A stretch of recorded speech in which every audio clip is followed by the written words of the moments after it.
live streamed.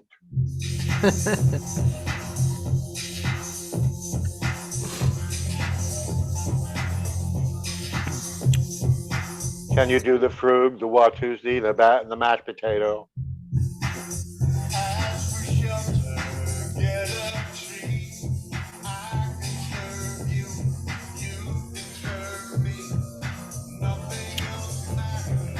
Let's see.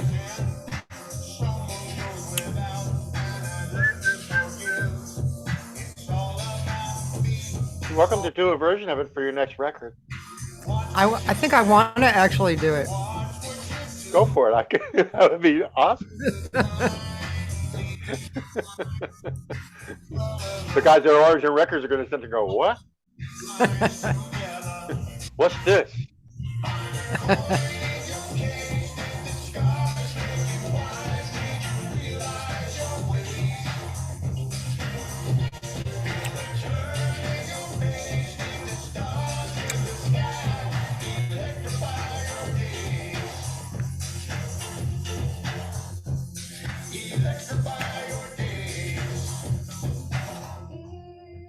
I think Michael's listening in as well on the meeting.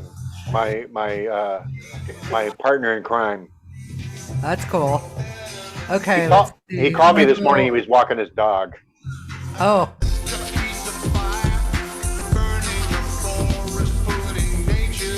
Woohoo!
I love that.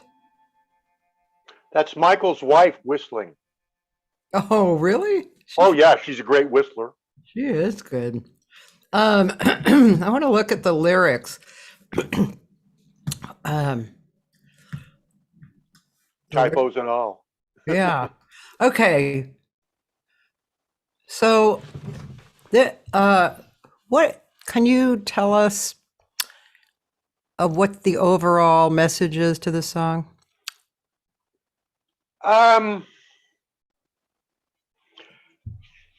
Michael could probably explain it better than I could, but basically,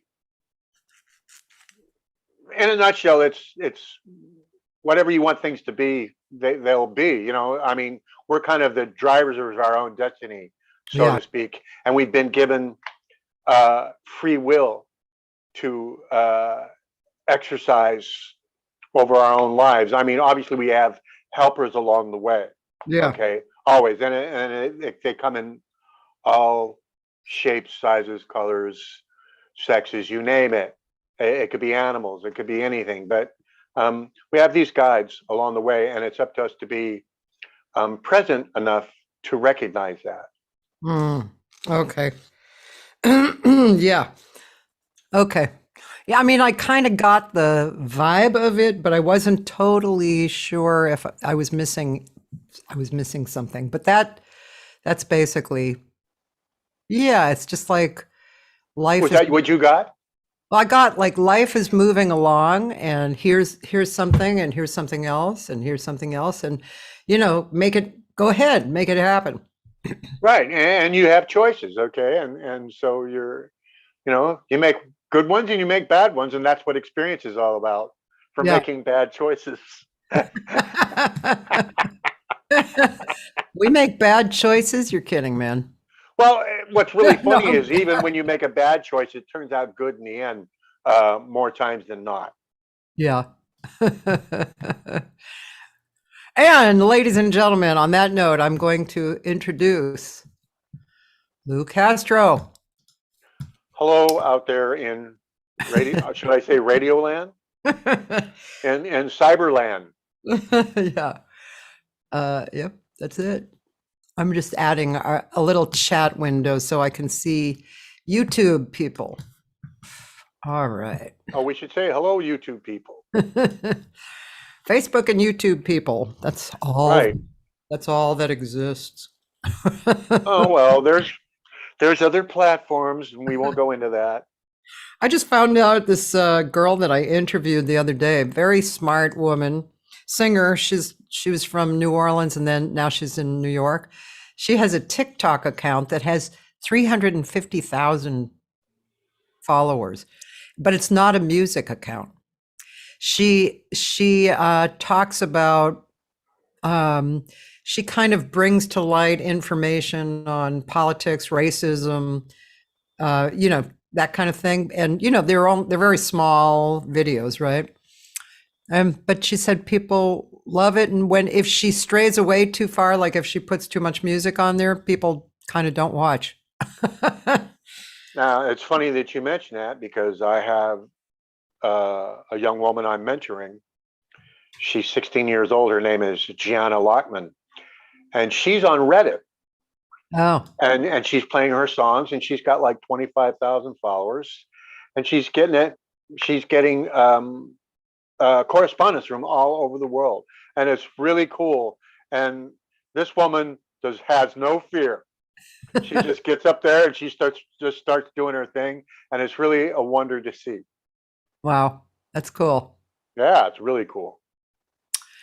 Yeah, my voice teacher is Billie Eilish's voice teacher and has been for the last 10 or 12 years.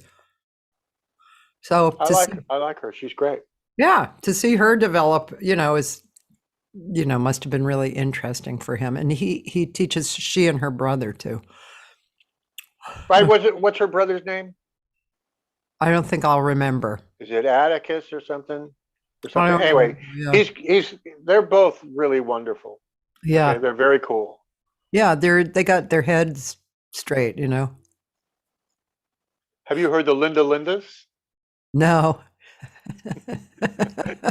I think the youngest one is 10 or 11, and the oldest one is 16. And so they did this streaming. They did this show at the LA Library, and somebody caught it and streamed it all over the net and stuff. So now they're a big deal, and they just got a record deal with Epitaph Records, which is like the punk label. Oh my God. Oh, they're cool. They're great. They're great. Just beautiful energy, timely topics. Yeah. Oh, that's cool. It's good. I like what's happening in what I see, the new music that's coming up. It's not, like for the longest time, it was all R&B about sex. And it bored me. It was like, oh, another song about sex. It was like, what, really? Is that all you have to talk about? But now I see a lot of people like Billy and like the Linda you're talking about. They're coming out with, commentaries. It's great. Kendrick Lamar, Uh-huh. Chance the Rapper, um, well, Lauryn Hill, which I realize is 20 years back, but still, Erica Badu. Yeah. Lou Castro. CSG. So, ladies and gentlemen, I'm going to introduce you a little more to Lou. Uh, Billy Ellis's brother is Phineas O'Connell. Thank you so much for That that. was from Dan DeVilla. Boy, those names couldn't be more different, huh? They're awesome. I love it. Those are rock star names. Phineas O'Connell. I'm not sure about that. Billy Ellis, yeah, rock star. So Lou is actually reading your bio. I actually learned a little bit more about you. I thought that was really cute. The bio. So let me see what the bio says again. Oh, all the lies and subterfuge I I put into form. Well, I mean, I found the bio on odd places. I don't know if I looked. I have actually when you talked to me about this, I actually sat down and fashioned one that's more current and enigmatic and funny. Did you put it on your do you have a website? I don't have a website. Why I don't know. you have a website? You don't? I said, why don't you have a website? I'll admit it. I'm lazy. No, I know. I need to Well, have a website. at least you didn't say I'm too hip for that. No. I'm I wish. You know, even like a one-page website is so great to connect with people. It's like land, you know. Well, we had the We3 website, but that's kind of like not really doesn't give the full picture. We have the Gringel Snarf website, which kind of gives part of the picture, but we don't have a. I know that's my next to do thing, to get off my duff and do that. Okay, thank you. Well, anyway, I learned. Let's see. I learned that you started singing when you were what, 4 or something? Or And I can just imagine you as a little kid. You must have been so cute. I So was a complete nerd. full of spunk. Really? Oh yeah, You weren't a nerd. completely. I don't believe it. Still am. No. Nerdy in a cool way. Oh, thanks. And then you bought a Hangstrom 4-string bass for $200. Right, and I found out that it had been in the dumpster for a couple weeks before that. But it was what was really funny. It was a great bass, and it sounded really cool, and it was short scale, Oh. and it had double truss rods. Oh. It was kind of ahead of its time. Huh. Randy Meisner uses a Hagstrom 4-string on that whole One of These Nights record, the Eagles record, Yeah. that they bought for $75. Maybe it was the same one. I You don't know. stranger things have happened. I know. Well, I guess I didn't know you at this point, and I don't remember us ever talking about this, but you had a residency at the Blah Blah. I did. Who was it with? I was with a really good friend of mine named Dee Archer. D. Archer, yeah, Yeah. that name sounds familiar. So she had a residency at the Blah Blah Cafe. That was my introduction to Hollywood on a large scale level. Okay, and so I realized I wasn't in Kansas anymore when I started doing that gig. Really? Well, it was a very colorful clientele. oh, I see. Okay. A very colorful clientele. You'd see John Holmes in one corner. You'd see Joseph Benty, the news reporter, in one corner. You would see the performers from across the street from the Queen Mary nightclub taking a break. It was just I grew up in Whittier, okay, which is a nice town. It has its own music scene, but whether you live 20 miles away or 2,000 miles away, oh, it's still the same kind of thing. Okay, it's just it's culture shock in a way. Yeah. I can see that totally. Yeah. Yeah, Um, yeah. but the I blah mean, blah. in Boston, I was the same way. I grew up in this small area of Newton. Newton was a broader town, but still, the area I grew up in was this kind of small community design, built for the veterans of World War II. It was a very nice little community, had its own little elementary school and little store. Then when I grew up and I moved 20 minutes away into Boston, it was a total mind blower. Yeah, I had no fucking idea. And then, like in those days too, there were riots. The Irish were rioting against the blacks. And I was so clueless about that stuff. I was totally clueless about that. It shocked me. For control of the waterfront, or whatever. Well, actually, in the 20s, it was the Irish against the Italians, if I'm not mistaken, and it was Yeah, for right. control So this over was the more docks. like the 50s or 60s. 60s. Oh, they were having problems with the Voting Rights Act of 1965. I take it, the Equal Rights Act. Yeah, maybe.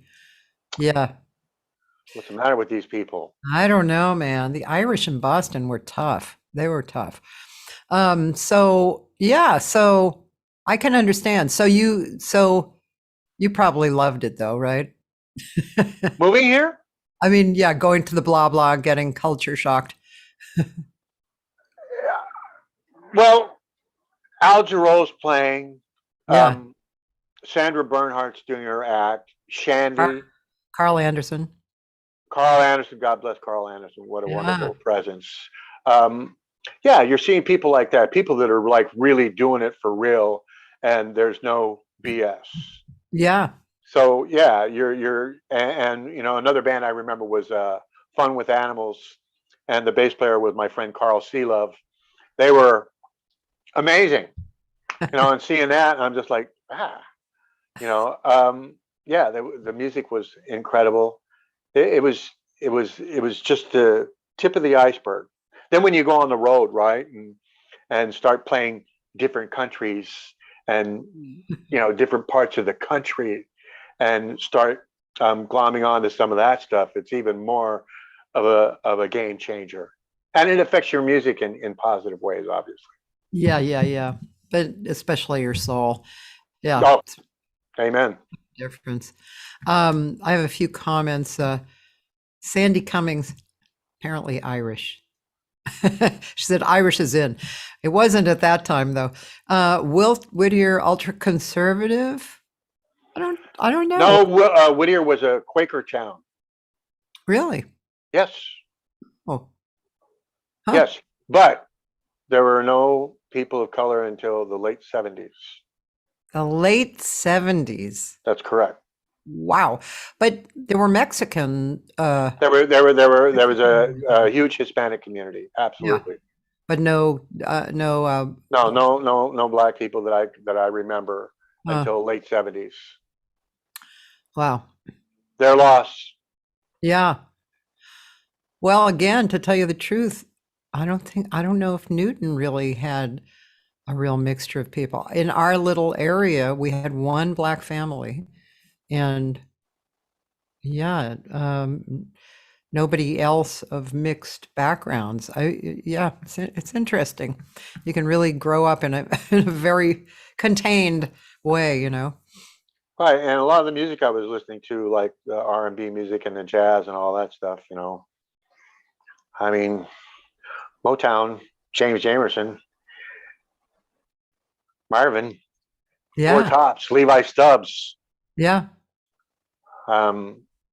Yeah. Isn't that interesting? Jackie Wilson. Yeah, it's a real game changer, man. Music is that's one thing. It's strangely over the pandemic, I felt kind of odd about this, but I noticed that music, it kind of felt like music had been being taken taken for granted before. But now with the pandemic, all of a sudden people started going, oh my God, music is really, I need music. I need it in my life. I even just to watch it on the screen, you know? Music, the people that make the economy go. It's not the billionaires. It's the rank and file, Yeah. the waiters, the busboys, our trash collectors, our postmen. Okay, the guy that washes your car. You know, yeah, yeah, yeah. It was definitely a sea change. You saw a lot of information coming out that we were unaware of or had been suppressed. Yeah. That was another thing. I think for a lot of people, for a lot of artists, Mhm. it was a time for soul searching Yeah. and to ask yourself what really means the most to you. Oh, definitely for everybody. Yes, going forward, going forward. How can we make this world a better place, and how can we leave a better place for the people that are coming after us Yeah. or that are already here? Yep. I better this. I guess I better tell a joke now or something. No, that's very deep. See, ladies and gentlemen, this is one of what you have seen why I love Lou Castro, because he has this heart that is solid gold. And that's not a put on, that's him. Thank you, Lou. Thank you, Cathy. Thanks for having me. It's great. It's great to be able to sit here and converse, especially knowing that we both got these histories. I remember, I got to tell you, when I first moved here, which was in 1981, your name was one of the first names I ever saw. I think it was in Music Connection or something. Oh, really? Yeah. You were making a mark back then. Yeah, in those days I was in the paper all the friggin' time. People thought I was so busy and, successful. I was busy. I was working a lot, but we were all working a lot, but Absolutely. Actually, we were working a lot and making mistakes and finding our way through the entertainment business. Now, that being said, I had been coming up here since the late 60s, okay, because the Whiskey A Go-Go was like our second home. So we would go, whoever was playing, we'd go see them. Okay. And so one of the big ones that I remember all the time was Chicago was a house band at the Whiskey. Huh. So anytime we could get up here to see them, we'd go see them. And they were amazing. They were amazing. Peter, whew, what a singer. And I even saw Chicago open for Jimi Hendrix one time at the Forum. Wow. You've seen those T-shirts at Target. It shows Jimi Hendrix at the Forum, right? Yeah. That's that show. Wow, that's wild. Oh yeah. And then we'd see. I remember seeing Robin Trower. Saw Blood Rock, which was the first time I saw a band that had two drummers. And we saw Robin Trower. We saw Osabisa, which was they were amazing. What was some of the other ones we saw? Detective. They were so loud, my ears were bleeding. Oh, we saw Yes at the Whiskey. Oh my! And there was no room for Rick Wakeman on stage, so they put him on a riser over the bar. and what was really funny is, yeah. They sounded amazing. They sounded better than the record. And the one thing that really blew me away was Bill Bruford would count the band through the breaks so that they would come in on time. Oh, wow. I've never seen that. Huh. Things like that. Who else do we see? Oh, I saw the Allman Brothers. Saw Mary Wells. Oh. That was interesting. And the other band was Joe Mama, which was basically Carole King's backing band with a different singer. Oh. Wow. Yeah. Well, you probably had the same kind of club in Boston. Wasn't the Boston Tea Party happening? Yeah. Right? Wasn't that the Tea place Party of choice was in Boston? Yep. The Tea Party was happening. I mean, when I was, let's see, I had this cousin. I don't know if you remember this. You must have met her. My cousin Linda, who was 9 years older than me, Linda Harris. Kind of, she was my leader into the uh, into the dark unknown, of which I followed. Oh, really? Okay. Hey, you got to go through the dark to get to the light, right? Yeah. So she brought me around to so many different places. And I was probably like 17, 18, something like that. And then, and then I went to Berkeley. So I was in town, but there was so much different stuff going on. Everything was there at that time. Blues and jazz stuff. And, I probably went to see more concerts like that, but I was into the Grateful Dead too. I lived with a bunch of people who were Deadheads. So that was, Dead and the Allman Brothers. And I saw the Dead at the Newport Pop Festival, I think it was, or as it was later dubbed, the Newport Pot Festival, which was hilarious because I didn't smoke pot then. now that fact alone is hilarious. Yeah, it was. It was. I have to tell you that let's see. I have to tell you, I'm looking for something for a date in my book, but you might be interested. Shit, when is it? That's weird. I thought it was closer than that. There's this group that's playing the Dead. Probably Dan will tell me who it is. Dan, when is it? Who is it?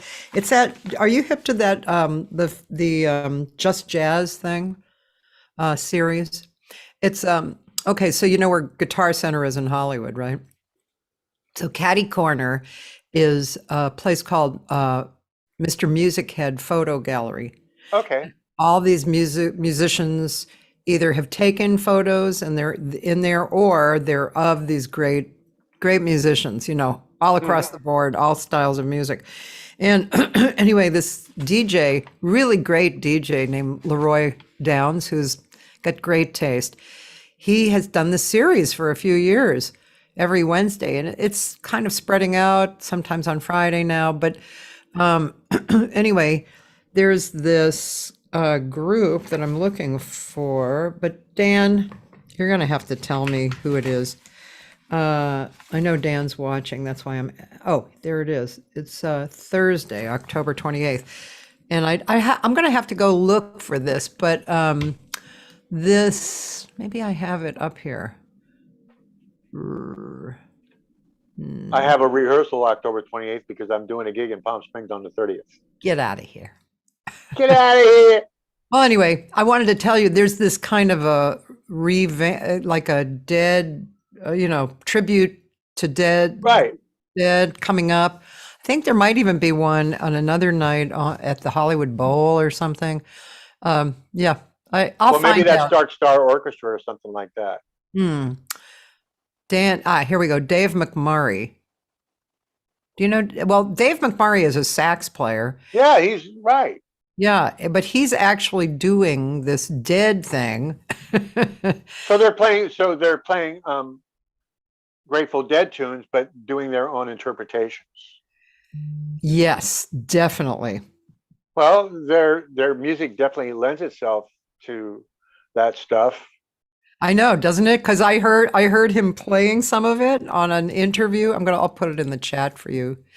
But yeah.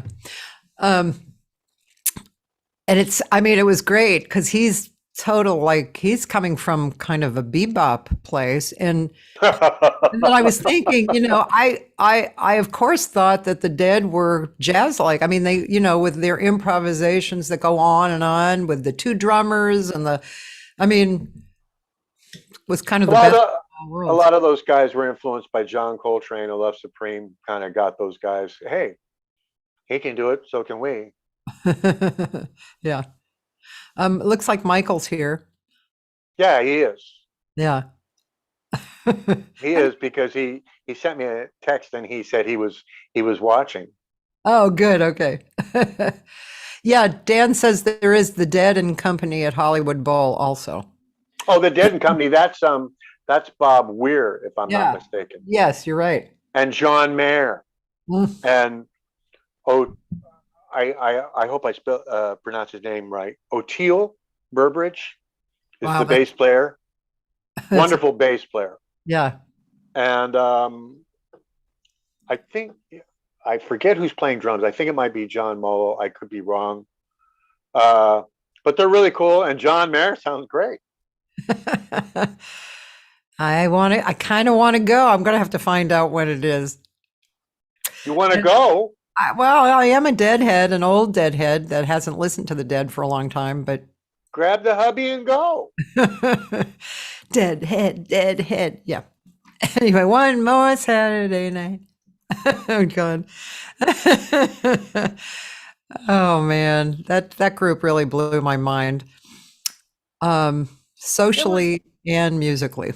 right, because of the whole lifestyle thing that was attached to their music, and plus they were the forerunners of file sharing. Yeah, Okay, in the sense that they encourage people to tape their shows and and share trade them. it among your friends. Yeah, that's right. They did. So They were also, I mean, did you ever see them live? I did. Remember their their amp setup? Their Oh, you're talking about the Owsley Wall of Sound, yeah. right? I think Rick Turner had something to do with that. The who created the Alembic uh, instruments. Yeah, I saw that. I thought it Um, was friggin' amazing. Overkill at its finest. Well, but the thing was, with all of those amps or speakers, the sound was like you were talking about your singing. The sound was like ba da da da. Even the loudest thing that they played was like you were standing next to them or something. It was really Right. The fidelity of it and everything, and it wasn't about volume so much as having enough headroom so that the reproduction was clean and clear and concise. yeah, Yeah, really yeah, great. yeah. Um, hey, let's look at your other video. That other video, I'll throw down the bones, yeah.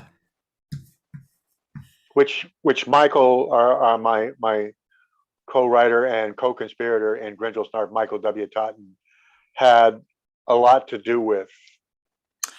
How did you come up with that name? Gringer, You got whatever. to ask Michael. You got to ask Michael. But Grinchell is our spirit animal, for lack Gringe. of a better term. Okay. Is And we is have we have is it Grinchelism. Gringel real or? Well, in our mind, he is. Yeah, he's real. I He's mean, real. but is he what kind of an animal is he? Um, let's just say that he's a spiritual presence. Okay. And like I said, Michael's the one that could really explain this much better than I can. So if you can let him in, do so. But Okay. if not, that's okay too. Well, if you want to share, you can share the link with him. Oh, okay. Well, I think he has it. He said Gringel is a creature. Oh, thank you, Michael. Let's put it this way. And Grinchell has a bunch of sayings, and a lot of times he'll whisper in Michael's ear, and Ah, Michael will send it to me. And he goes, "What do you think of this one?" And I'm just like, "Oh yeah, that's a good one. Let's post that." So now after doing this for like a year and a half or 2 years, we've got these Grinchelisms that we can keep referring back to and keep recycling to kind of get people to. We're not trying to change people's minds any one way or the other. We're just asking them to be more present and to think about what they're actually doing and if it's for good or ill. okay, so you said that very well. I I try. mean, helper of creativity, he said. That too. Thanks for being here, Michael. Okay. So So I got to tell you how Michael and I met. okay. When I first moved to LA, I had a friend of mine who was well, he taught at Azusa Pacific College. Uh-huh. He was an ordained minister, but he wasn't a dogmatic practitioner of some of the things that he taught. I'll just leave it at that. But anyway, he marched through the beat of his own drummer. So he had a studio, and he goes, "Hey," he goes, "why don't you be the in-house producer?" I'm like, "Okay," I just said yes. And so that's how I met Michael. He was the Oh. head engineer Oh. at this place called the Sound House, and it was right there at the corner of Selma and Cahuenga Boulevard. I So remember. Wally Heider was across Yeah, the street yeah. from us, and Hollywood Sound. Yeah. It was basically known as Studio Row. Yeah, yeah. And even Jim Moody had a jazz studio, like across and down a little street. Right, right. Yeah. So that was another way that I got introduced to Hollywood. And one of the first projects that we had was this singer by the name of Cheryl Lyon.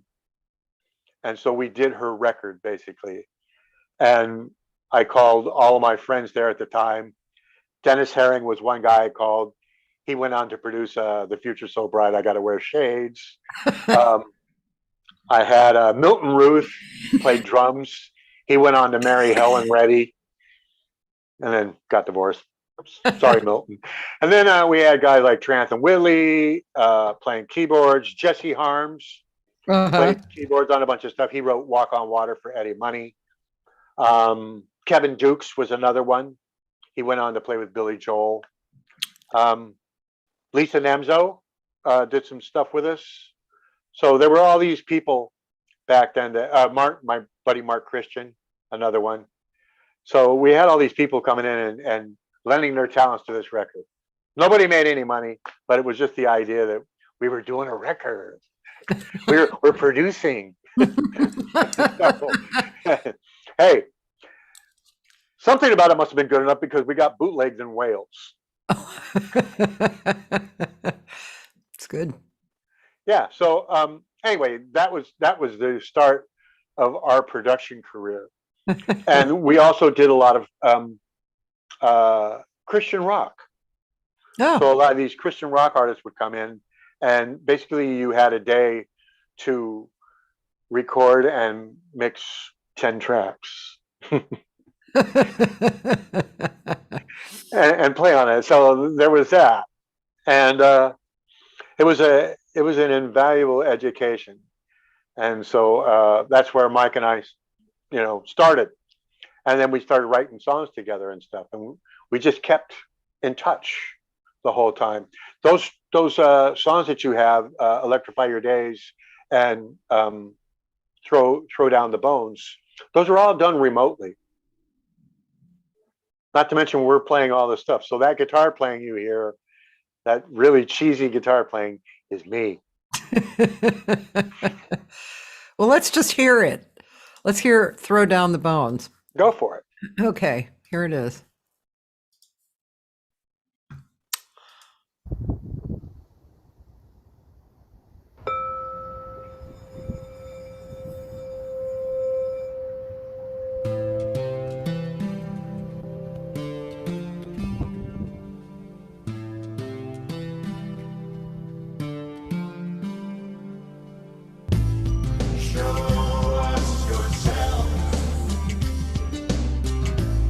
Show us all your strength.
What a cool song. And cool video. I love the videos that you guys are putting together are so cool. It's Mikey. Michael, you're great. You're doing Yeah, great. Michael's pretty badass. He says divination compilation. Ooh, I like I like the rhythm of that, Michael. It's cool. It's the title of her new song. Very cool. I would assume, and it took me till now, because I've seen that before, to realize that you probably wrote the song to the dancing. Is that correct? Because how would you find that dancing in the same exact groove? That would be, Uh, you don't know. well, actually, when you do these video uh, sites, like a lot of these sites, you can get Free video and stuff. pre-cleared Yes, content. So right. anyway, those you sit there and put the track in to their thing first, and it'll figure out the tempo of your track, and it will sync the footage to your track Get out of here. automatically. Talk about Not always, but user friendly, man. yeah, it is. But um, they're definitely tightening up that stuff. So what they used to do, you can't do anymore. But yeah, it's pretty useful stuff. And again, that was something that Mike hipped me to, and I've done it a couple on my own. And so he just kind of showed me the way. That's so cool. I made four, let's see. Well, I made four singles last year, but three of them, I think three of them I made a music video to. And I didn't do use I didn't do lot I didn't use videos. I used photos. And then Still shots. yeah, still shots. But I was really surprised that I loved it so much. I mean, initially I was surprised. It was like, wow, really love this. Kind of felt like being in the studio to me and making decisions in the studio that you would make. The thing is now, it's almost you can't be releasing songs anymore without having the video. So not only have we become musicians, but we become, in a small sense of the word, movie makers, so to speak. Yeah. Well, multimedia artists.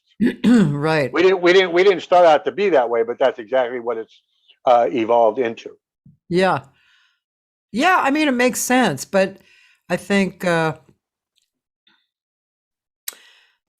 really reflects on who you are as a person. Are you willing to do that? Are you brave enough to do it? Are to step out and fall on your face or, does everything have to be perfect for you or, all that stuff?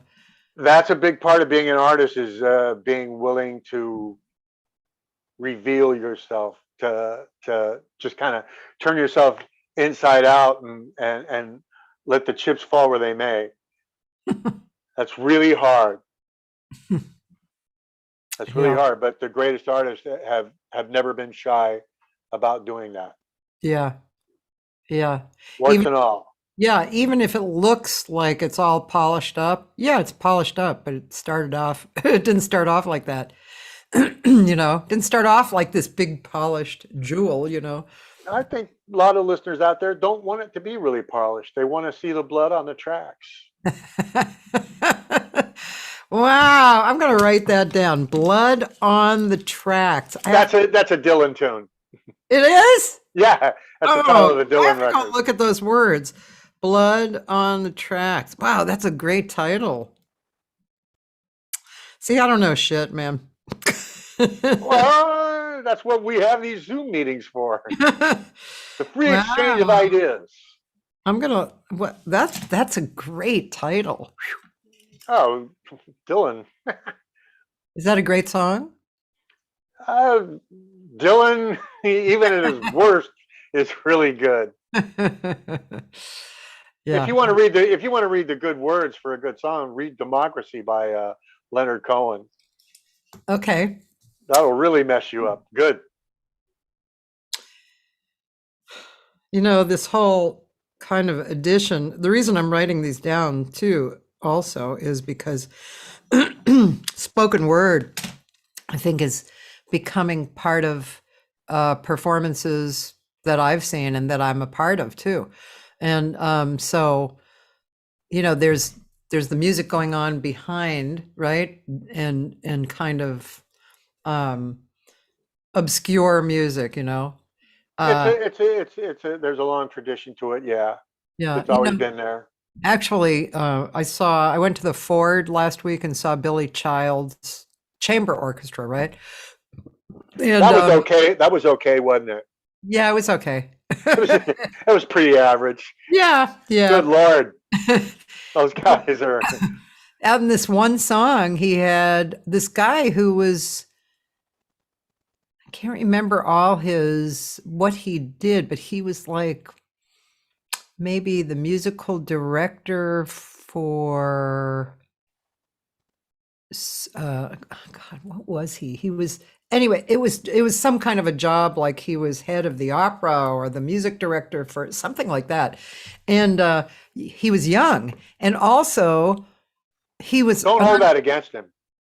yeah, he was an unbelievable speaker. So while they were doing this kind of chamber symphonic music in the background, he was doing spoken word about, it was wonderful. It was timely. It just talked about, some of the harsher realities going on and what we could do about it.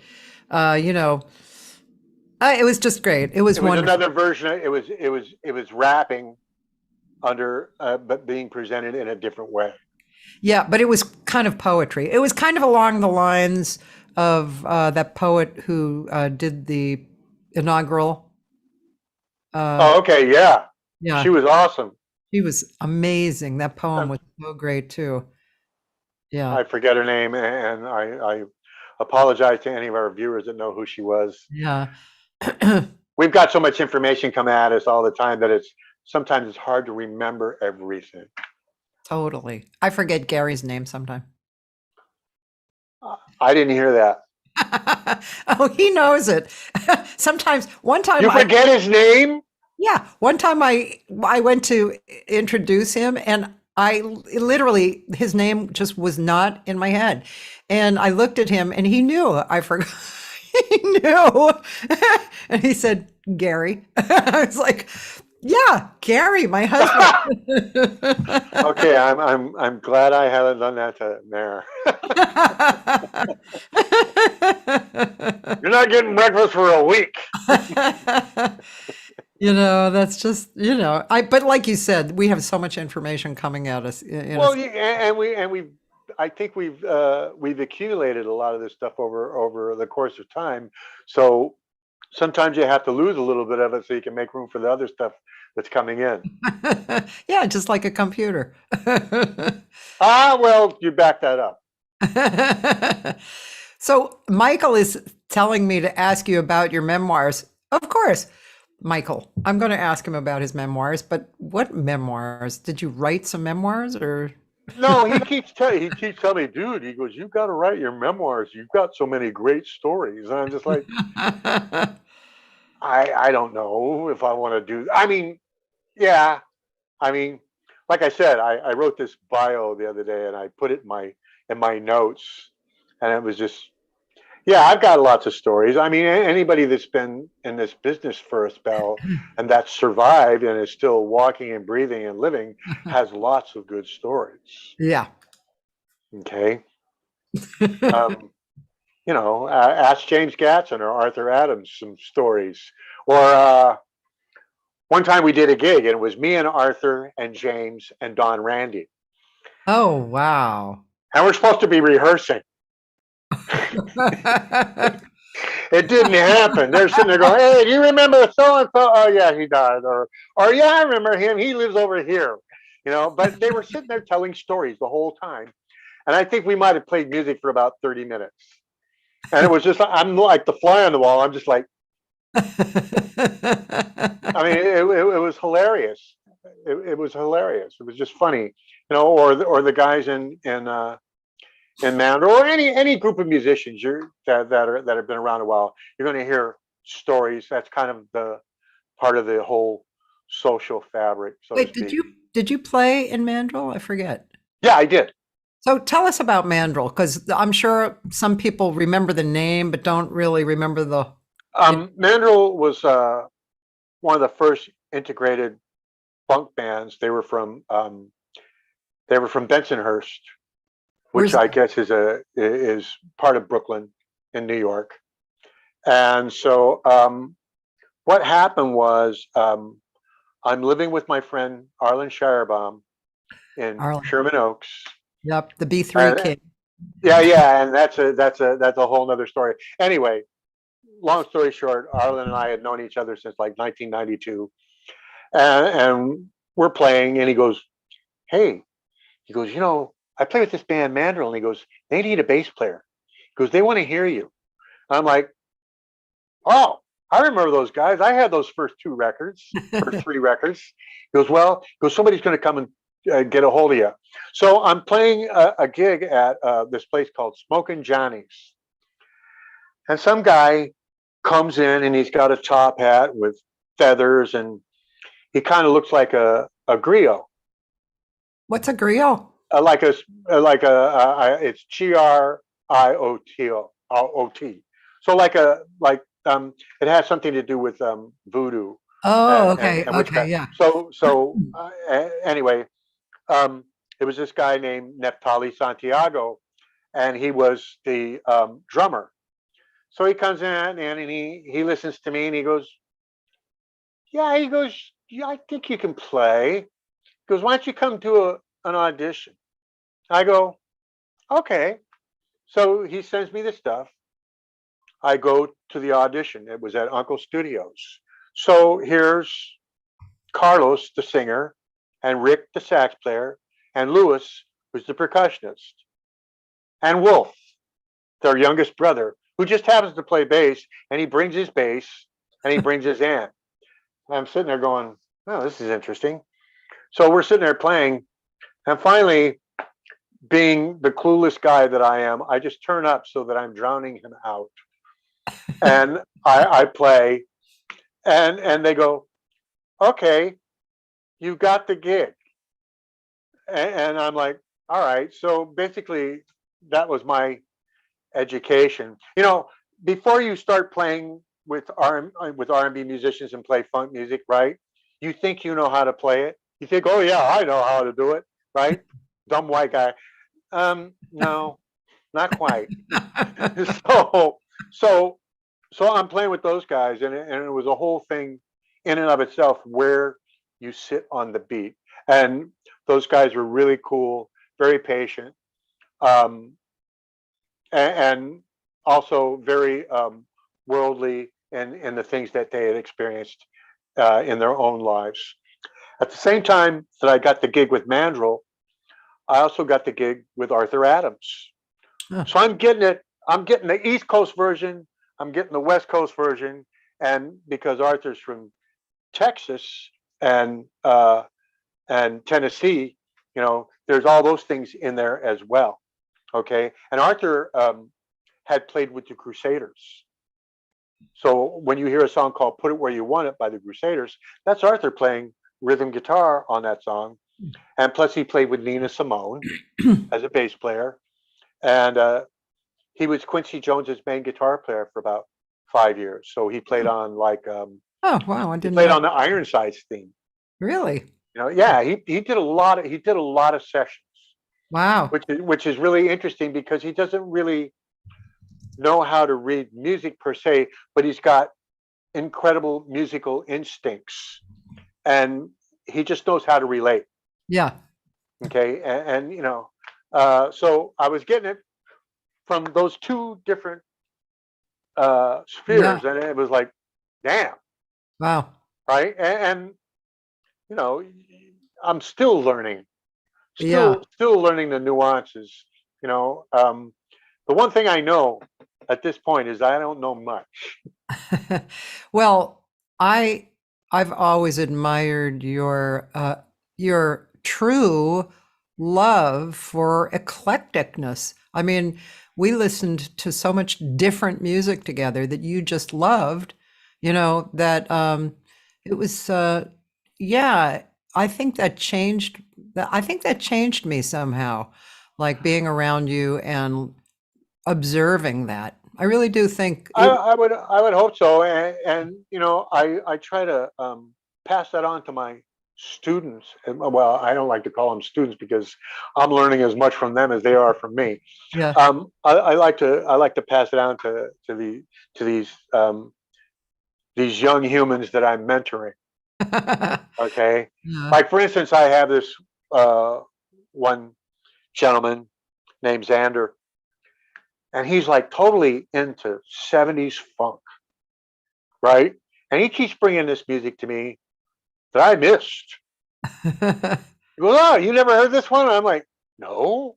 He goes, "How about this one?" Or he'll bring me some Japanese pop music, or he'll bring me music from video games. Yeah, that's really eye opening when you start hearing that stuff, Yeah, yeah, right? And so you kind of get an idea of what informs music, from the '90s and the aughts, yeah, because those young people were informed by video games and stuff, whereas we didn't really have that when we were coming up. We yeah, had TV, yeah, yeah, flat cars, right. motorcycles. Yeah. Do you want to admit Michael into our room? Can you do that? I can. Please do. Okay. I'm admitting him. Well, as long as you're not committing him. He's coming on. Hi, Michael. He's connecting to audio. Well, you got to understand that he's in Wisconsin, so it can be a little gaming. But they're getting broadband. I wonder if he's hearing all this. Are you hearing this, Michael? Oh, now you're muted. Look, come on, man. You're computer savvy. Look at your picture. Unmute yourself. There you are. Unmute your. Here I am. Okay. How's that? Hey! How we doing? I got my picture right, I think. Yeah, nice background too. You look like Yeah. Stephen King. Oh, I'm sorry.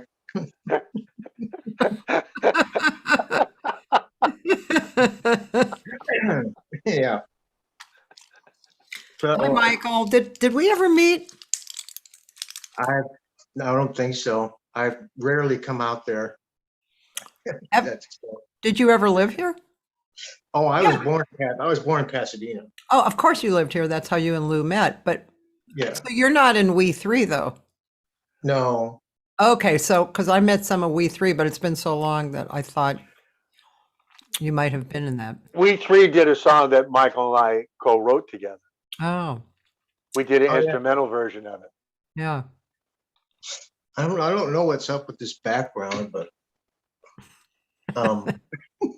the dog is here with me, but he's not in the picture. I don't know why. Whatever. Michael, I love those two videos. They're so cool. Oh, well, thanks. It was fun. I enjoyed doing that. It's great. I love everything about it. I love the video. I love the songs are great. The playing, the singing. I'd like to get a real band to do it sometime. Yeah. Well, I already told Lou if you guys go on the road, I want to be a backup singer. I can look really wild. Yeah. This is Yeah. kind of a conservative look, I think. Yeah, I wouldn't be able to do that for a couple of years, but Is why did your mom didn't let you go on the road? well, I have to drive. I drive a truck for a living, so Oh. I have to retire first before I do that. Oh yeah, retiring. Yeah. That's basically it. Yep. I do this stuff in my very limited spare time. So Well, you do good, man. yeah, I enjoy it very much. Lots of growth, with Lou. It's good. How do you guys work? Uh, Email and telephone. Who does one start it, or just whatever, it kind of comes together like, hey, I have this idea. We've tried it all kinds of different ways. Either you start with a little tune, a little track, or you start with a little melody on, or you can even start with just some words that are interesting. We've tried it all the different ways, and it seems to work out, Have you guys written more than 2 songs? Now we got a whole bunch of them. We can't yeah. stop writing. It's like as soon as Yeah. we get finished with one, oh, here comes another one. Yeah, I got 6 or 7 in the chamber, getting ready, but it's tough when you have to drive 50, 60 hours a week. So Ooh, that's a lot. yeah. So, I don't have a whole lot of time. I have a lot of time to dream and put ideas down on my phone. Yeah. While I'm driving, but that's about it. Yeah. Is today an off day? Yes, and Mondays are off. They're loading the trucks today. So. Cool. This is amazing. Kind of worked out really nicely. Yeah, that was pretty slick. I enjoy that. I am impressed with the planning there. That was good. Lou, we did plan this, right? Oh, this? Yeah. I mean, the Monday thing. Absolutely, we planned the money thing, and I made sure that he knew about it. Yeah, definitely. You should tell her that you're a jazz tuba player. Oh yeah, I'm a classically trained guy, from way back. Goodness gracious. Well, what is it? I'm a bass trombonist. Did a lot of stage band, did a lot of all that stuff when I was young, Wow, bass. Now, bass trombone always strikes me as like an instrument that people picked up a little later, like not in elementary type of, right? Or no? I played the tenor trombone for a while and I got kind of bored with it. So I moved down. I did all the low brass and all the orchestras and stuff. Oh, cool. So I picked up the bass trombone. I enjoyed it that much more because you can play a lot of jazz loud notes with bass trombone, And then I pick up a tuba because I learned how to finger. I picked up the tuba, and that's really fun. That's my favorite. I can't afford a tuba, but it's really fun to play. I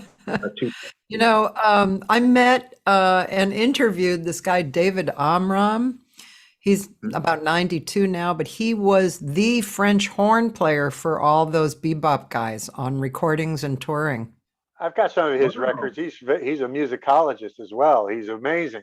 He's really an interesting man, and he has like 12 things on his plate right now. He's 92. Yeah. And doesn't matter. He plays piano, sings. He can do Americana. I think he just walked around New York City like on a little tour of the village and stuff, and was telling people, about it. He's really, and he was friends and cohorts with Jack Kerouac. Really interesting guy. He told me that he was sitting with Charlie Parker and Mingus came by and Charlie said, you ought to use him. He's really good. And so Mingus said, okay, you want to come to Europe with me on my next tour? Yeah, that was how he got gigs back then, Huh. Interesting. Yeah, he's a really nice man, real interesting character. That's what monks used to say. Don't sound people out for a gig, just show up and be on the scene. Yeah, exactly. Yeah. And we did that. I know, when Lou and I were hanging out, he was always at the Baked Potato. Do you still go over there a lot? Well, yeah, when I get a chance, I mean, a lot of times I'm just working and I can't get away. And because of the COVID thing, they're setup has changed a little bit, but um, I can still walk in. Yeah. Thank you, Justin. And I can still walk in. Thank you, Justin and Don. And you know, I can hang for a minute and check out what's going on. But the COVID has changed so many things for everybody. Yeah. I'm actually supposed to go by the Maui Sugar Mill tonight and see Canned Heat Oh. because I have a DVD that Fido De La Parra gave me that I've been wanting to return to him forever. So tonight is my chance. God, I forgot that they were back in business. That's a good scene. Well, Jimmy Vivino is playing with them, and my friend Rick Reed is playing bass with them. Oh. So, Sometimes it's gonna sound sometimes great. that room can be a little small for the band. You know what I mean? The volume. I remember I saw Sugar Ray Rayford there, Sure. and that band was it was a little too loud for the room. It's like, yeah. But because I love them, but I prefer to see them on a bigger stage. You know, it's a tiny room.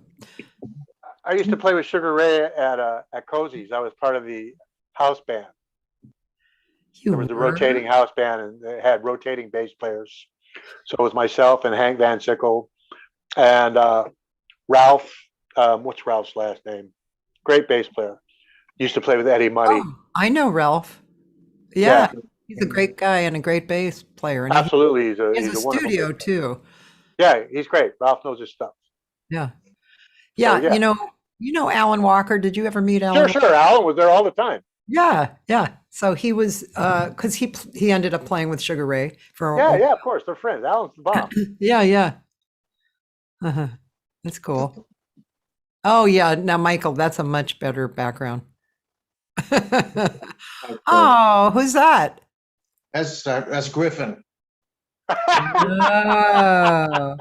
Griffin the dog. He's starting to get hungry, so it's starting to bother him.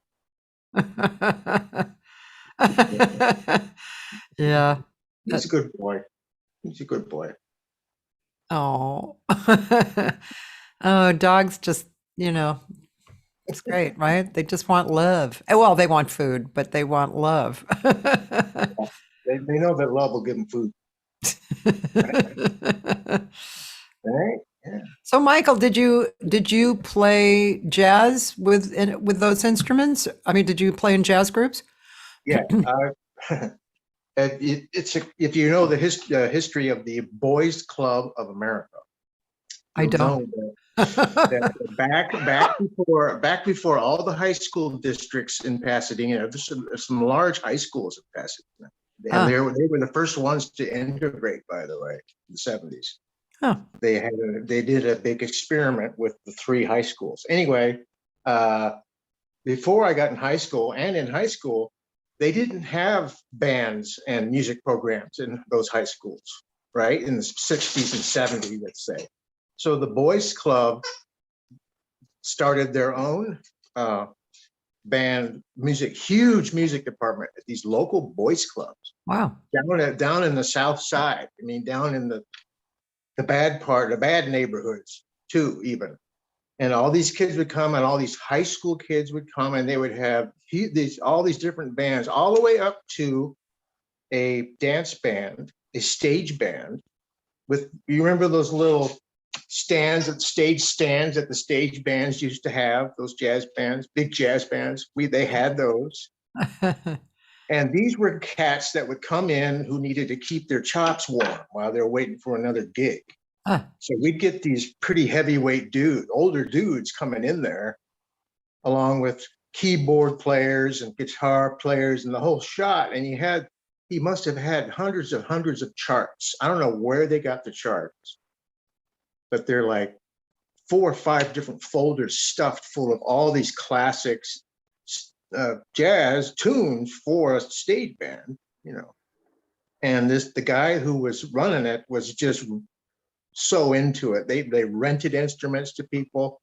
They had a huge storage area for kids. All the kids could learn whatever level they wanted. They had a marching band, they had, you know, an orchestra, they had a jazz band, everything from beginners, private lessons, the whole shot for years and years and years. So Wow. so I was part of that program because the music teacher at my school that I grew up in happened to be the director of the boys club program. So he would take me, he was a bass trombone player. What was his name? Paul Killian was his name, and his wife, That, Gloria. that's Yeah. pretty incredible. And I have never heard about that. That's It unbelievable. was quite a phenomenon. I wish there was like a documentary about it, because There it was should be one. just crazy. I mean, it was like, where did you get all this stuff? Yeah. You know, and I went through the whole program. You could go to camp, then he'd hire all these professionals that he knew, because he played in studios, this Killian guy. Huh. So he would bring in all kinds of guys just to, you know, spice things up and have some fun. And so I went through that whole program, and then by then they had high schools did start having their own music programs and their own band, orchestra. So I went and did all that when I got to high school and college and et cetera, et cetera. Yes. So yes, they had a jazz combos. I've done all the different things, as much as a bass trombonist can do, you know, in a jazz thing. I would get an occasional gig from my teacher or something, you know, go in the studio and do something. But you know, now, and I'd say in the last 10 years or maybe more, those kind of instruments are used much more and more and more in jazz, in the more kind of moving modern jazz developments. You know, there a lot of bass clarinet, and bass trombone. You know, we just saw Monkestra, which was John Beasley's group. Great. You know, Amazing. amazing group. Yeah, great, amazing horn players and a great rhythm section. When you talk about bass clarinet, Benny Maupin used to use the bass clarinet a lot on the Herbie Hancock records, like on Headhunters and stuff like that. And I think too, with the advent of bands like Snarky Puppy, and you talked about Monkestra and all these different bands that are bringing big big band sound, really. And what's his name? Marcus, that guy who used to play with Sanborn, Marcus Miller. Yeah, he played bass clarinet. Right. Yeah. That's another one. I forgot about that. Yeah. But you know, Washington too has a large ensemble where they're using a bunch of different instruments and stuff. Well, you know, I guess, Lou, I haven't sent you a few of my CDs, but on my chamber orchestra CD, I picked a Benny Maupin song for my improvisational group, that a cappella 7-piece. Birds to fishes, or fishes to birds. Yes, fish to birds. So I picked this Benny Maupin tune that was relatively short with a great line, and it was perfect for fish to birds. So we did that, and then Bevan Manson, who's a friggin' genius. Love Bevan. What a great player. Such a genius. He took what we did and he put it into 3 movements and arranged it for the orchestra. It's a small chamber orchestra. And then we had Benny Maupin play through it on bass clarinet. Oh, how cool is that? Really good. Yeah, I'll send that to you. It's really, I should send it to you too, Michael, because I think you'd dig it, knowing that you're into that bass horn thing. Just totally cool. It's a much mellower instrument than a baritone sax, so that's why you use those. Yeah, I love baritone sax too. I think maybe the first time I heard that was in the Mingus Big Band. Sure. God, I remember seeing it live and just being absolutely hooked, line and sinker, with the bass sax. I mean, the baritone rather. Yeah, it was just. It's such a funny instrument, you know. It's funny and fun and gorgeous. It's very passionate, that instrument. Yeah, it plays in its high range most of the time, so it's really screaming. but you can't tell. You know? It's hard to play the, I mean, I guess you Yeah. played so many of the lower instruments, you probably got comfortable with, but you have to have a lot of air, but not wasted. But there's more air going into the instrument, right? Yeah, I guess you could say that. It's just more air control, just a different rhythm that you use to breathe in and out, you know, than you would Yeah. for a trumpet or something. Yeah. Yeah. I play a little flute, so I mean, I've fooled around. I really want to yeah. get an alto flute. That's what I'm really drawn to, but Whoa, yeah, those will get you hyperventilated. yeah. Yeah. I tried that too, and they're hard. You start getting dizzy if you don't know how to do it right, boy. Yeah. Yeah. Yeah, you really got to relax and, like you Yeah. say, control. And it's a really Mhm. gorgeous resonance, though, real, you know? Yeah, I enjoy it. I think that was really beautiful, deep sounding flute. Yeah. Let's see. Oh, do you guys know George Harvey? Do you know, Lou? Yeah. He said he enjoyed your backstory on Arthur Adams. Oh, that's great. Mhm. George got to do a gig with Arthur. I wasn't there. I remember seeing you play with Arthur, and also remember he did a workshop at my house. Oh, that was awesome. Yeah. That was awesome. But when you talk about workshops, we were in France one time and we were doing a workshop in this classroom. And the teacher comes up to us and she goes, "The kids would like to sing a song." and we're looking at her going, "Okay." She goes, "They know how to sing Sweet Home Chicago. Can you play Sweet Home Chicago?" And we're like, "Yeah, sure." So we started playing, and here's these 8, 9, and 10-year-old kids in a Paris classroom saying, "Come on, baby, don't you wanna go?" And we're just like, wow, this is surreal. People love America because of our culture. Yes, I do. That reminds me of that song that was recorded and videoed in England with all these people over 80 singing. What were they singing? It wasn't Act Naturally. It was something. It was like oh damn! I wish I would remember that really fast. Dan, do you know what I'm talking about? Yeah, these old people singing. It was a old rock song, and it was great. All of them were singing something about how you act. You know, not act naturally, but something about how you act. Anyway, that was a great video, long time ago. Sorry. Oh, and now I have all your credits for Michael and for Lou. Huh? Dan supplies me with all music credits. Okay, let's just check these out on both of you guys. Okay. Okay, here's Lou's credits. The Hidden Hills sessions. Oh, that's with Carla Olson and Todd Wolfe. Oh, that was more recent. Yeah, in fact, I co-wrote a tune on that, and we just did a gig Oh. Where? at the Trip Oh, in Santa Monica, and we're going to play the Graham Parsons Festival in Yucca Valley on November 5th, cool. which will be really cool. Yeah. Graham Parsons. Yeah. Is this really you, the SpongeBob SquarePants? I don't know. I guess not, because if you would know, because if you were the director of that. No, I definitely wasn't the director of SpongeBob SquarePants. Okay, so then Arthur Adams, several Arthur Adams things. Right. What about this one? Nights in Rodanthe?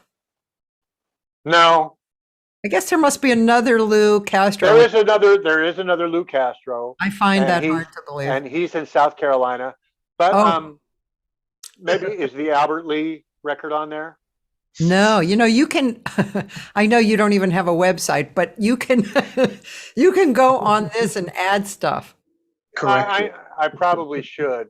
You I can probably should. hire somebody to do this stuff for you if you don't want to do it. You can hire like a person. Yeah. Okay. So Juniper, is that you? What Chris? No, that's the Lou Castro, and I'm pretty sure in South Carolina, How who's a about very fine musician in his own right. Nicholas Ross? No, Cathy Segal-Garcia? sounds vaguely familiar. Okay, I'll tell a little bit about that. So Lou and You sure I, you want to tell her a little bit about that? just a small amount. I'm joking. Okay, I think that so was an experience for both of us. you think That was a major turning point for everybody involved. everybody involved. Where is KK Wong when we need him? So I was going along and I got approached by this guy whose name I can't remember, who was a manager. And he said, would you like to do a record? This Chinese guy, KK Wong, would like to produce a record.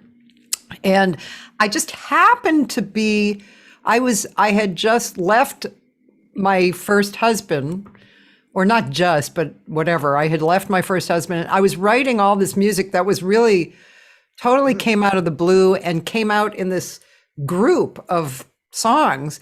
And I was rehearsing with Karen Hammock and Chris Seimer and Kendall Kay. And it was really unusual for me. It was kind of not exactly pop, but it was, I think, from my youth, listening to Joni Mitchell and the Woodstock people. That was kind of where it was coming out of. And Lou and I had Lou be the producer at that for that record, and he also sang on it. He co-wrote with me, and it was an odd, it was an odd session because it was in KK's house, and it wasn't. There was something about the recording. He didn't have Pro Tools, number one. It was all analog, and he had Dolby on all of the tracks. Okay. Yeah, he had Dolby on all the tracks. So it was like you either had to get it right in the tracking part of it, or you were kind of like hamstrung. Mhm. And plus, he had his own ideas about how he wanted it to sound, and Yeah. it didn't always dovetail with what Cathy and myself were hearing. We're sitting there going, dude, do those strings need to be that loud? Isn't it about the singer and not the strings? But we pushed through. And Yeah, we did. that is Yeah. one of my favorite records because it was so reflective of that time. It was so significant, as you said. A lot of realities changed in around that. It was just great, and I still, when I listen to it, I hear Lou in there on the background. I hear your voice coming through. Well, that's not good. It's supposed to blend. Yeah. And that also was, I think, one of my only records that I can't remix. I can't get the original because he would never give it to me. I called once, a few years later, and his wife just totally was rude to me on the phone. She's like, how did you get this number? And no, she just like totally aced it out. But maybe he spent 24 your money. track. Who knows? I don't know. Anyway. Call Ernie. Secret Life, that was a great record. So how about this? Billy Ciaffi? Billy Chaffee. Billy Chaffee.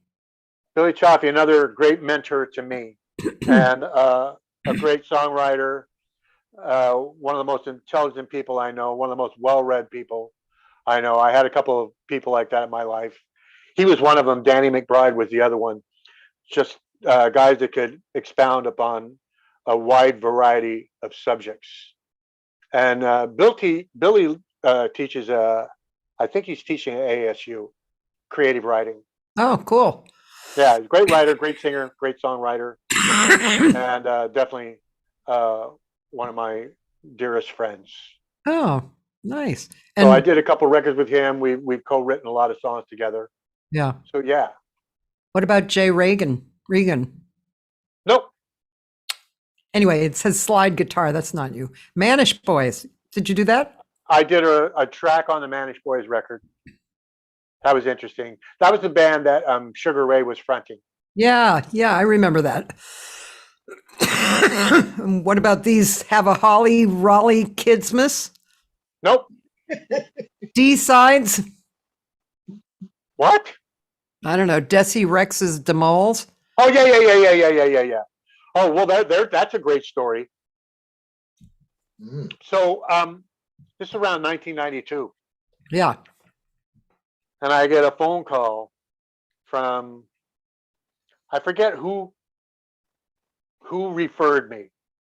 I get a call from this guy named Desi Rex, and he had just stopped doing the David Lee Roth gig.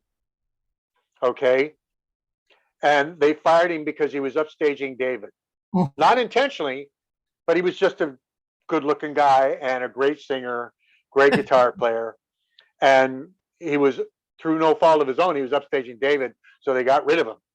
So he started this band with a guy named Danny Johnson. And Danny Johnson was in Rick Derringer's band, and he'd also played with Rod Stewart and Alice Cooper, I believe. So it was Danny and Desi, and then we had this Irish keyboard player named PJ Smith, who's now a very well-respected songwriter in Nashville. And we had the drummer from UFO. And Doug Feiger was our producer, the guy that wrote the Knack song. He wrote My Sharona. And he brought in Don Was as the executive producer. So anyway, we're sitting there doing this gig, and while the drummer from UFO was really good, they wanted somebody with a little bit more energy. His name, what was his name? Andy something was the drummer from UFO. He was good. He was a good drummer. I liked him. But they wanted somebody with a little bit more energy. So they're sitting there going, I got it. Let's get Zach. I'm thinking, who's Zach? Well, who is this? It was Zach Starkey, Ringo's kid. Oh. So, and so he's over here for a while. And I believe Greg Bissonette loaned him a kit from DR. And so we're sitting there rehearsing with Zach Starkey. You know, when we're not rehearsing tunes, we'd play other tunes. Zach didn't want to play any Beatle tunes. He wanted to play free tunes, like All Right Now or The Steeler, stuff like that. And not only was he a great drummer, but he could also play really good guitar. And, you know, he was a total musician and a very, very cool guy. So we rehearsed for a couple months and did some showcases for John Kolodner from Geffen and all these different people. And we didn't get a deal. I think Don Was offered us a deal with his record label, and those guys didn't want to take it because they wanted more money. So anyway, it was a great experience, and to work with Don and Doug was a blast. Both really great guys. Oh. Don Was doesn't say much, but he knows exactly what he's doing, what he wants to hear. And Doug was the same way too. Doug had a different way of doing it, but he was very cool as well. Yeah. So, that's a cool story. oh yeah. That's one of the memoirs, Michael. Yeah. See what I mean? I think Desi Rex is now a minister in Chicago. Really? I think so. Interesting. Think so. Yeah, he was super cool. And Danny Johnson has been playing with Steppenwolf for the last 20 something years, and I think that gig just ended. And so now he's out there shopping himself around, which, you know, somebody should get smart and pick the guy up because he's a great guitar player. Okay, now I'm on Michael's page. Michael, is this you, camera operator? No. Really? There's another Michael Totten? What's the camera operating? What movie is he operating? Avenged Sevenfold. No. Wow. Great band. And not photography for Luther Russell? No. Not vocals for Head East? Yes, I did that. Ah. That's with Larry Cox. Way. That's when I was the engineer over at the Hollywood Central Recorders. Oh, And they were on tour. The last two guys of the band were the only two left. They had already lost their big record contract at that time. What was that, 1981? 82. 82? So they were just touring and burning out, and they rented the studio and parked the bus in the parking lot and cut a record. Yeah, cut a record, and they were having Larry, I was a second for Larry Cox. He's a great guy, great musician, great engineer. He needed my help all the time just because of the equipment there was very, very picky and sensitive. So I had to keep tuning it all the time. But anyway, I did some background vocals in a couple of the songs for him. So just for fun. What about trombone for Hap Palmer? Huh. No, I don't know who Hap Palmer is. I mean, it's understandable that you could have done trombone. Yeah, I guess so. I don't remember ever actually someone coming up to me and say, we need to put your name on a credit or anything. So I don't. Yeah, well, I mean, I find it difficult to believe that somebody else has your name because it's an unusual name. Yeah, I should look at that. What's even more impressive is that they at least got the credit, because that's another bugaboo in this business is so many times they credit you wrong or credit somebody else, or they give your writing credit to somebody else. And it's so true, right? Yeah. I quit the business in 1984 or whatever. So I haven't been in circulation until I'm still not in circulation. I mean, well, you're in circulation with Lou. Right. I write with Lou, and that's plenty enough for me. How come you quit? It was stifling my creativity. The whole business, all the bullshit, all the, I don't know, what do you call it? It's a popularity contest. It's a rat race. It's a freaking, I just couldn't deal with the competition. I wasn't there for the competition. Yeah. Tell her where you went.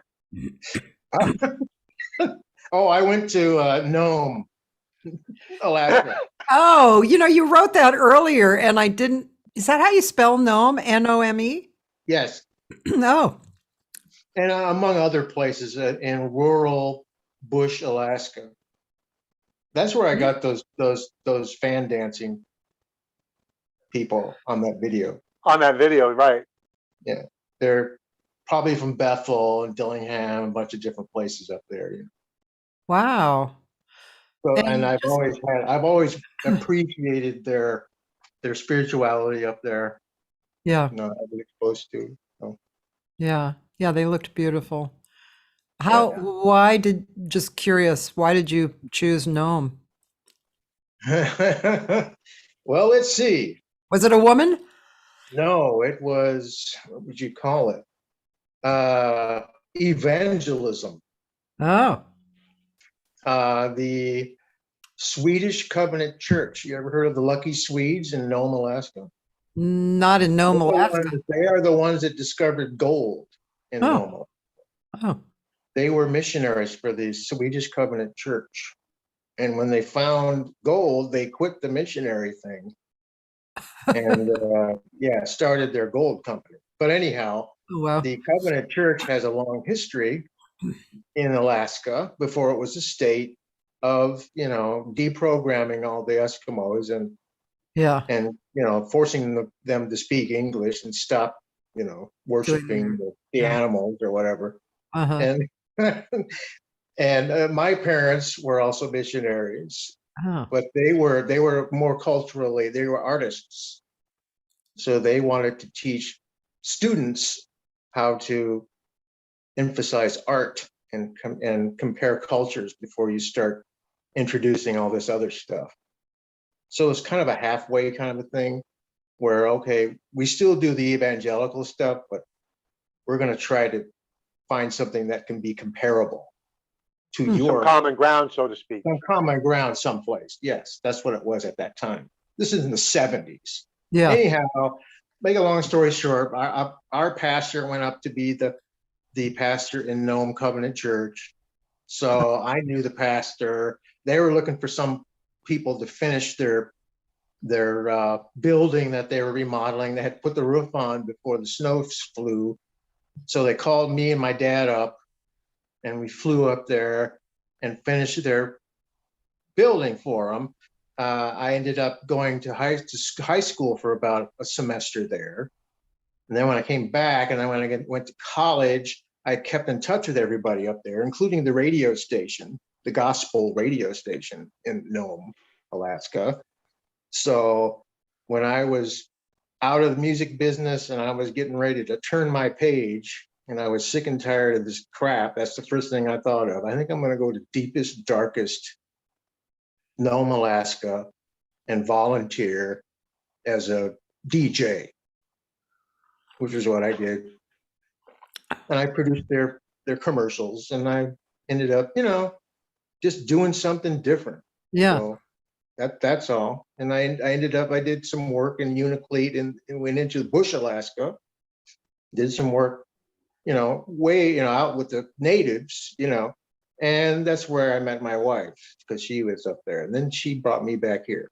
So that's how it worked. Wow. Interesting life story. Yes. I kept in touch with Lou and a few others during that time. So Yeah.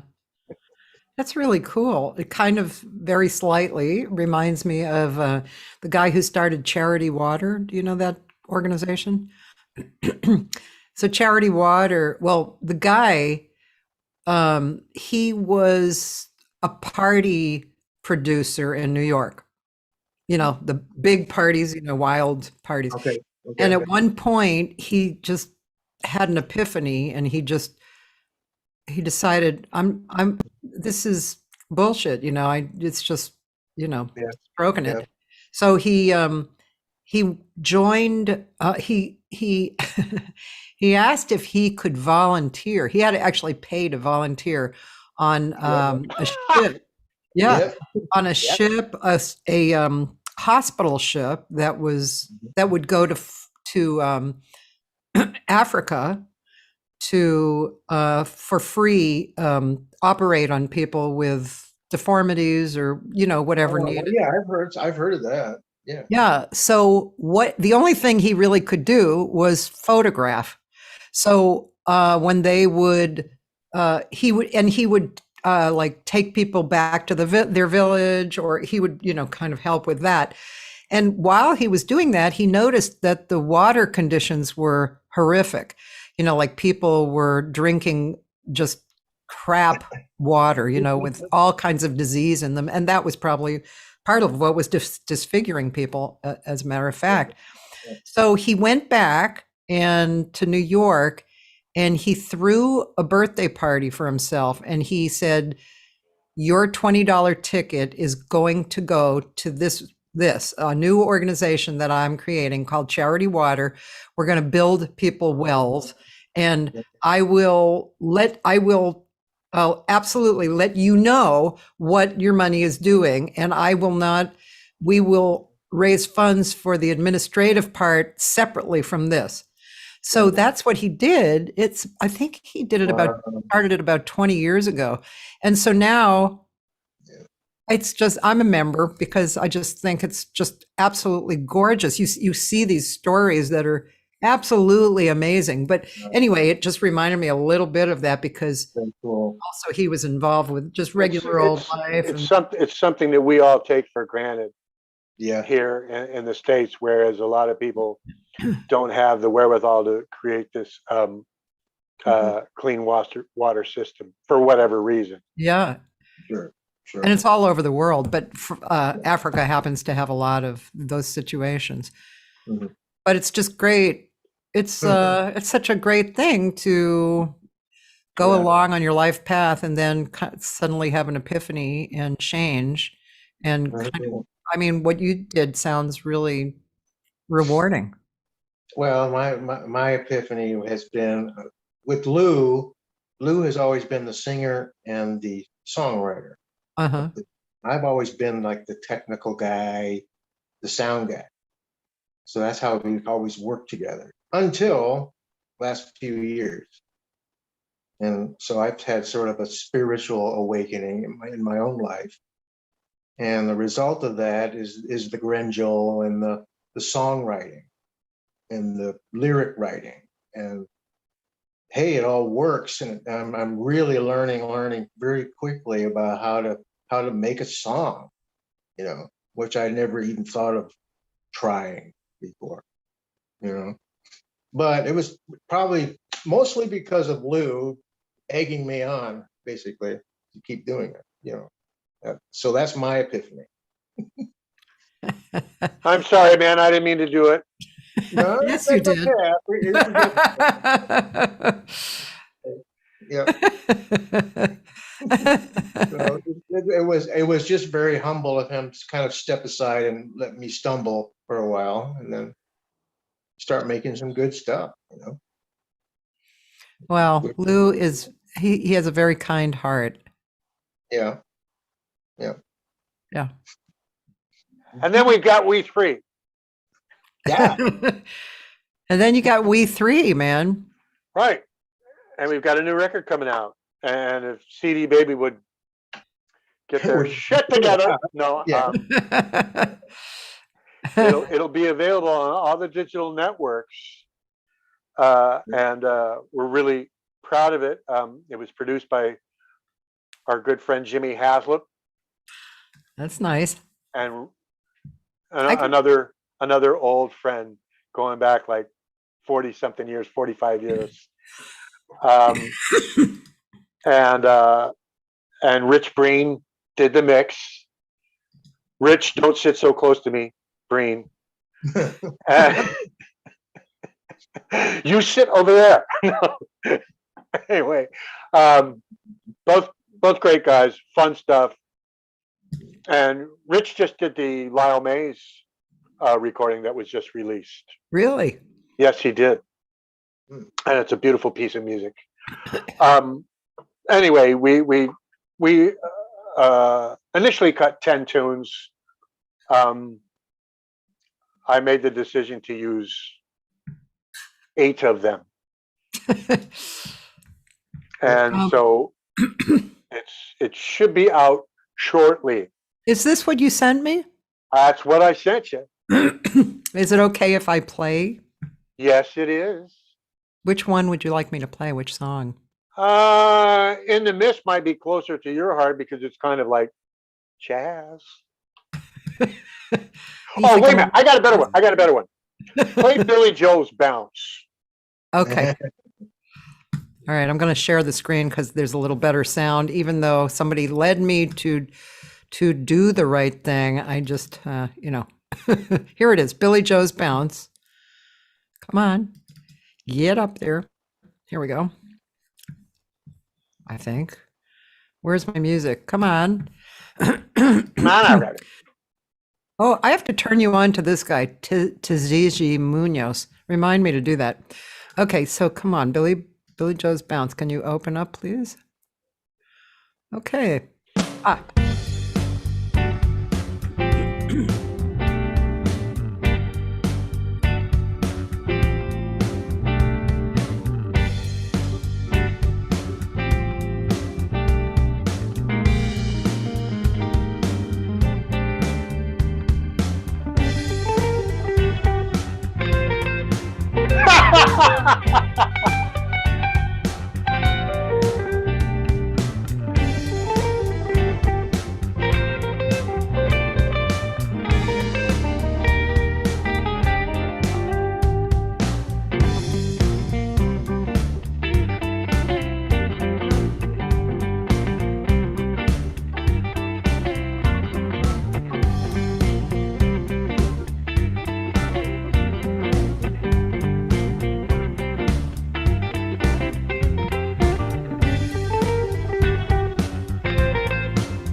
Very cool. I love that. So there's a story behind that one. Yeah. Number one, that's John J.T. Thomas from the Bruce Hornsby Band playing B3. Okay. And when we're cutting it, we laid down the rhythm track. And they're sitting there going, okay, on to the next tune. And I go, wait a minute. I go, what do you mean, wait a minute? I go, there needs to be a melody on top of this thing. You can't just let it go by. And they go, well, what do you want us to do? I go, well, it's called Billy Joe's Bounce. I go, what's the melody of Billy's Bounce? I go, reharmonize it and we'll use that.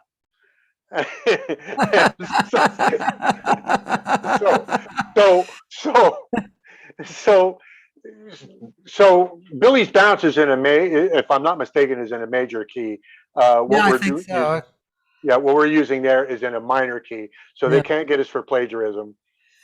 And T.I., you should have had me argue your damn case in front of court. I would have made mincemeat out of those guys. So that's why it's got that kind of thing to the melody. It's great. And I saw a really nice review by Jonathan Widron. I love his writing. I think he's really, and he. Oh, Jonathan's great. He thought I was a comedian. Oh yeah. Your music must have been right up his alley too. Because he was totally cool. Really great guy. Yeah, he's a cool guy. I love him. Yeah, and then I noticed Jimmy Branley was on at least probably one cut or something. Yeah, I've got to mention the drummer in We Three Well. It's Jim Xavier, who had a lot to do with us being successful as a band of individuals coming together to create this stuff from nothing. And Jimmy a lot of times was getting gigs and adding creative input when we would come to an impasse. So have to mention that. Okay. I didn't mean to kill the vibe. I'm sorry. That's okay. Oh my God. Now even I'm shocked that it's almost 2 hours. I just glanced at the clock. I was like, oh yeah, we have probably another hour. Time flies when you're having fun. Well, you know what? Not like that. Yeah. Play In the Mist, because that's a little bit more okay up your alley. I mean, if you don't mind. I don't mind. Okay, well, great. That's what we're here for, man. All right, and it'll probably take you right up to the closing bell.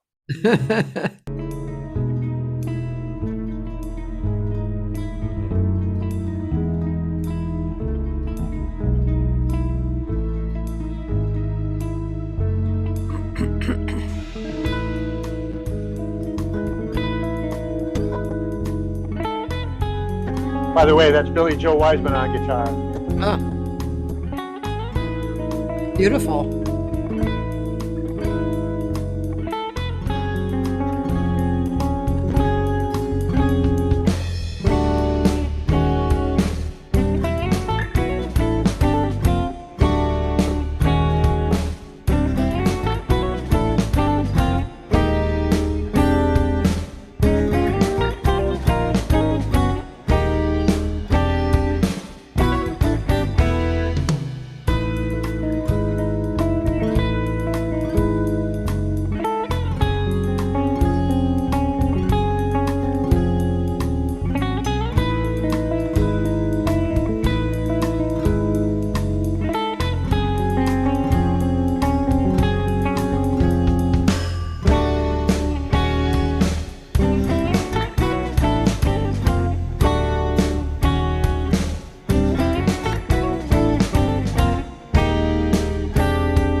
Beautiful.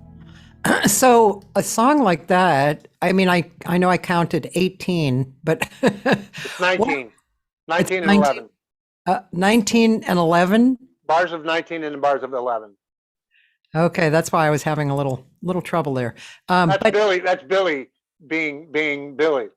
but you Because know, Billy, it's a song. I mean, but I was just counting just out of curiosity, but the feeling was totally normal. It's phrased right.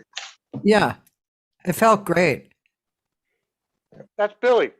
Billy Yeah. would write a lot of the tunes, and then we would throw our 2 cents in and start to mess with it and kind of crap all over his work. No, not really, but and then we would bring our own thing. But everything was pretty much group written. But a lot of times, Bill would be the impetus for the song. Yeah, Sure. beautiful. So So yeah. did you say it's coming out, right? It hasn't, it's not out yet? It's coming out. I'm waiting on CD Baby. Hello, CD Baby. I'm still waiting for my phone call back. I don't know what's happening to CD Baby anymore. I kind of changed over to TuneCore because I was annoyed with CD Baby. I don't get why they're asking me for CDs if their store is closed. Who are they sending it to? I don't know. But there are other avenues to do it. It was the most expedient, so I went with it, and I've done it before. Michael and I did the Gringle Snarf stuff on CD Baby. I mean, by and large, they've been great, and they've been attentive to our needs. But this one time, they've kind of, I don't know what's going on with them, but whatever. Yeah. So I just wanted to say, on behalf of Michael and myself, thanks for having us, and on behalf of the We Three guys as well. And it's a pleasure, and hopefully we can do it again sometime I'd love to do when it another big block of time has passed and we've got more experiences to relate. I'm sure we could talk deeply about a lot of stuff, for Oh my God. hours and hours. Don't get me started. But Michael, it's really nice to meet you. Yes, nice to meet you too. I'm going to send both of you guys that Benny Maupin track, and I'm also going to send you this guy Taziji Munoz. I think you both would like him. He's so I got hip to him through Bob Moses. Oh, great. Yeah, and he's Bob Moses's mentor. Yeah, so he's a guitarist and a percussionist. I think he grew up in Puerto Rico. His mother was a spiritualist, and he got that as well. And so he's definitely got this very strong spiritual path and musical. He's played with a lot of big, like old timer, big jazz people. And within one record, he can go from very intense kind of rock jazz to the quietest, most sensitive thing. And he's really an interesting man, and great music. So, and he's very prolific. I have a lot of his stuff that Bob Moses sent me. So yeah, I'll remind you guys of both. Actually, Absolutely. Michael, if you can, or it doesn't really matter, but Lou can give it to me. But if you can in the chat box put your email, then I can send you that too. Certainly. So thanks, Michael. It's been a pleasure getting to know you, and Lou. I love you. I'm. Once again, it's funny how, time passes. It's not that you ever forget why you love someone, but when you talk to them again, it all comes back. It's like, oh yeah, I remember. I love this person, and I love you. I think you're just the greatest person and a great musician. And I really meant it when I said you taught me a lot. I think you really gave me a chunk of reality that was great. So thank you. Thank you as well. It's good to reconnect and to sit here and talk about our experiences, of which there are many more to come. Me too. Right. Good luck on the Wii 3. I know we'll all be looking for it. If it was out at this moment, I know two people who would have Right. bought it. But Yeah. Good work. Good work, Jimmy and Rich. Yeah. Who's Jamie and Rich? No, Jimmy Haslip and Rich Breen. Oh, sorry. Yes, good work. Yes, And Billy and Jimmy. yes. So there you go. There you go. There you have it. All right. And thanks for everybody that listened in. One See you again question. soon. One question. So Jimmy Brantley, he played on one. Percussion. He played on. Oh, he played on. percussion. He played on Tribe of Rivals, and he played on High Steppin'. Oh, okay. Yeah. He's, And he played on. Yeah, I think those are the two that he played on. And Jimmy is another one. What a great guy, and what a killer drummer. killer. Yeah. Killer. Not to mention he's a smoking engineer too. Yeah. Nice guy, smoking engineer, killer drummer. Yeah, I know. I agree. And just a guy that's constantly getting better all the time. My God. Yeah, he's cool. Very cool. Yeah, And it's his absolutely. baby too. But okay, so thanks. And I'm going to tell people what's on next. You guys can sign off or listen in, whatever you would like. I've got to go. Okay. But thank you again. Thank you for all these years of friendship and artistry. And Michael, good to hang. Thank you. Yeah, thank you. All right, we'll see you all real soon. Take care. Okay. Bye, guys.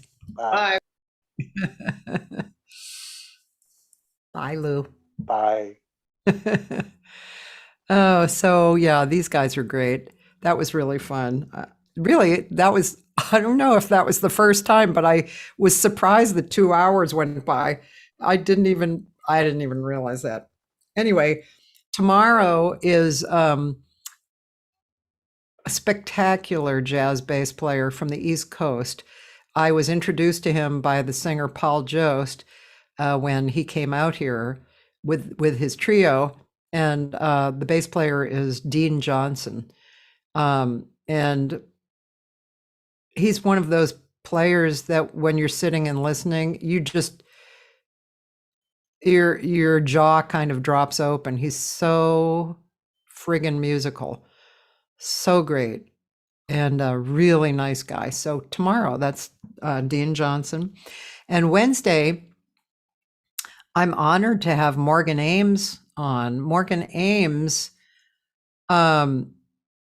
she's a veteran in the business. She has done so many varied and prestigious things. She's a singer, but she's she's been a conductor, an arranger, a composer. She had was kind of tutored or mentored by Quincy Jones.